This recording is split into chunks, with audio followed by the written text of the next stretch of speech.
Welcome to Transition Awareness Breathing Podcast. Does this really work? Hi, everyone. It's me, Eartha.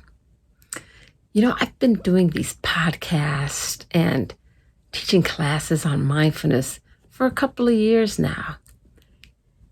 And, I've gotten to a point where a lot of the practices are kind of automatic and natural for me. And so, I'm wondering, is it me? Or do these practices really work? And so I'm a person who kind of questions things. And why would I be questioning something? Because I'm teaching something that has a lot of research done and it's proven to work. But when you get used to something, you wonder if it's still effective. So I was asking myself, how can I validate this with myself? Well, I took a challenge, and I would like to share my challenge with you. Over the past couple of weeks, months, maybe, I've been preparing for a big conference. I was invited to do a presentation in the corporate world, and I'm so honored to have that opportunity to present Transition Awareness Breathing to USAA. Thank you, USAA. Everybody, you guys are awesome. Thank you for having me. I'd like to share with my friends, my TAB friends, what I was going through as I was preparing for my presentation.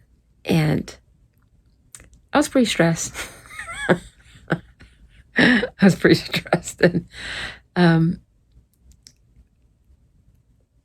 And that was good because I had the opportunity to be at the very peak of that bell curve. I talked about Dr. Nay's bell-shaped stress curve. I was definitely on the left-hand side, the right-hand side of the bell curve, which is, you're starting to get out of the best stress area. And so I recorded myself at different points as I was preparing for my presentation to teach mindfulness, relaxation, and awareness at the USAA campus. So I'll let you come up with determination.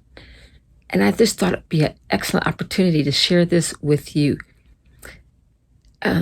Whether you're new at practicing mindfulness or maybe you've been practicing it for a long time, but you kind of slacked off. And maybe you're like me, you use it, but you're not aware that you use it. So I hope this video serves as a validation that, number one, mindfulness, the research proves it works. And also, I hope that you can come away with and be open to a sustained practice lifestyle. So anyway, thank you so much for joining me. I hope that this helps. And I invite you to take the challenge. Later on, I'm going to invite some guests and see and pose the question, does mindfulness really work for you? Okay, here we go. So these are a few of the slides that I used. I went over raising awareness, body scan, the train exercise, and loving kindness. We went over what mindfulness is, and I did 4 brief mindful practices with participants. And this is how I prepared myself. So I'm doing a mindfulness walk. Just where I'm walking at is lots of rocks and small hills. I think it's really a great place to do a mindfulness walk because I really have to pay attention to my steps, and because the surface is so different everywhere. You see, this is so different. It really is. Doesn't take a lot of effort to pay attention to the different textures that surround me. And the steps what I'm thinking about is each step, each rock is hard, but you know, it's a smooth surface. You know, the rocks give foundation, they give landscaping, and so even among the rocks there's beauty. And you know, as I prepare for this big conference, and what I saw as rocks and distractors, there's a foundation for, you know, practicing and getting the presentation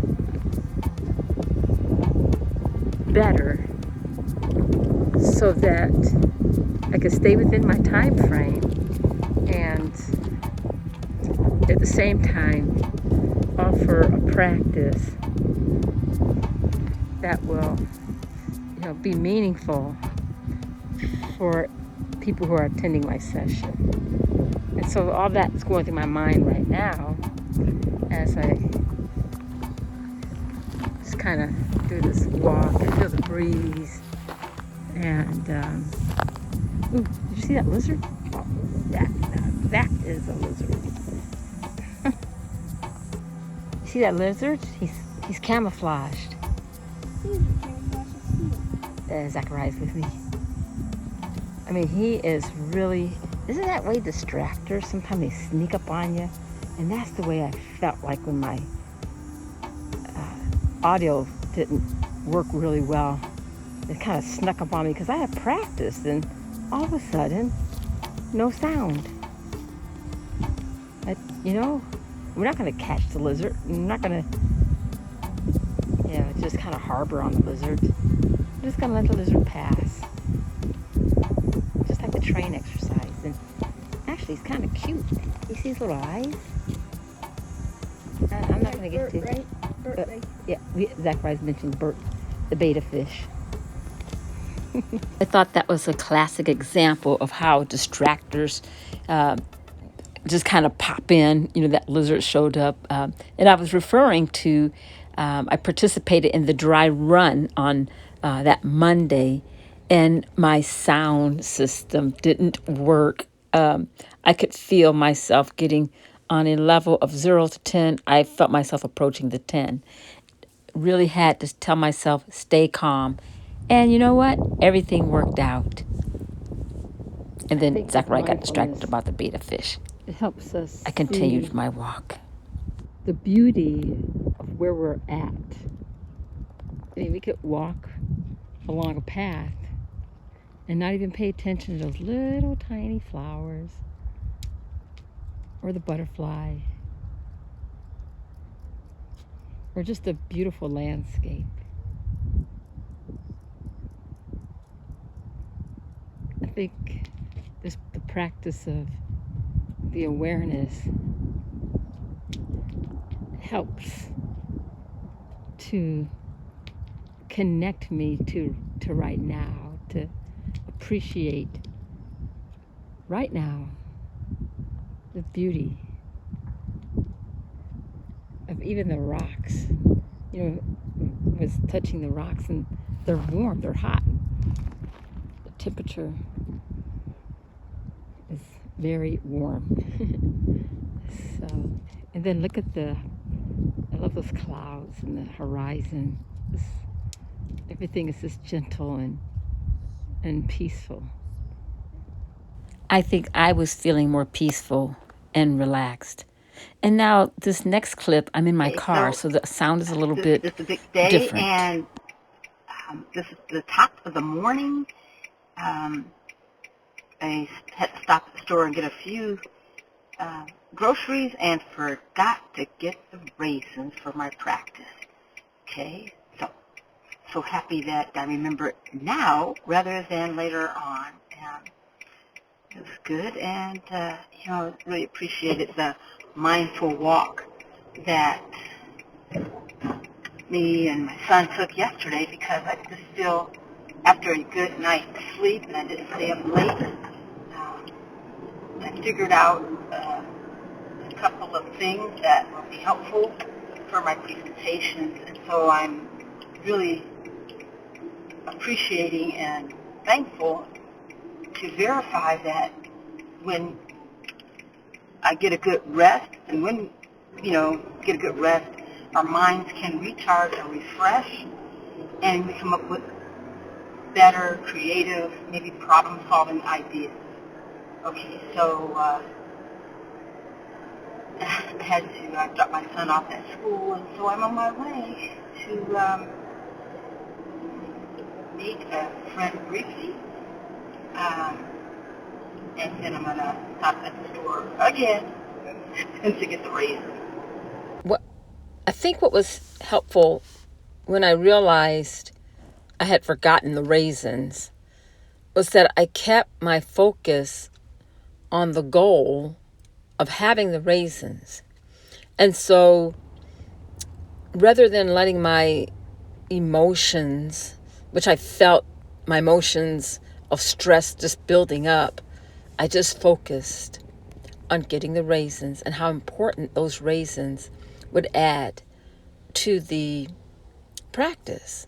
So my focus wasn't particularly on me, but it was on the participants. And I think when we take our focus off of us in a time of stress and focus on the goal that you want to achieve, and then, believe me, I was taking all kinds of breaths. And during that time, I was amazed about how many negative thoughts were just flooding my mind. This is not going to work. It's going to fail.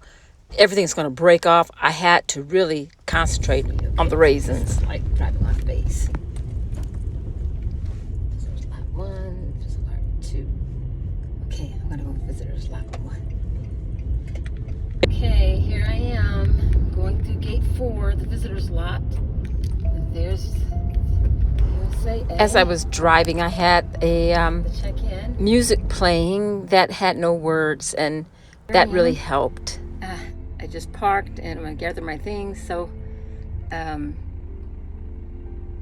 very beautiful campus. And so I'm going to go into a quiet time. After my quiet time, I walked to the main office and took a few pictures. Waiting for my contact, and then I can go get set up.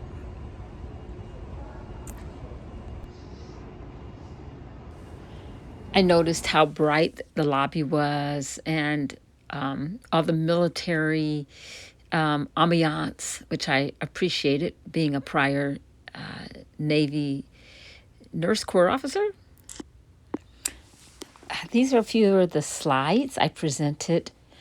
I was too nervous, to tell you the truth, to take a picture of the session, but it went beautifully. And Maria, she was one of the participants and one of the people who helped me. I was so happy. Oh my goodness. So the presentation went wonderful. I'm so excited. I'm so happy to have shared mindfulness, relaxation, and awareness to USAA. So now it's time to go practice with my students.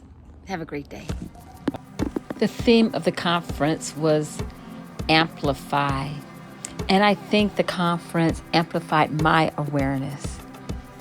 Thank you, Caitlin Mawson, Vanessa Brown, Maria Higginbottom, and Adwine Nimpson, and everyone else who helped me just coordinate and bring transition awareness breathing to your campus at USAA. Thank you, Mary Lou and Sam, and thank you, Web Talk Radio. Have a great day.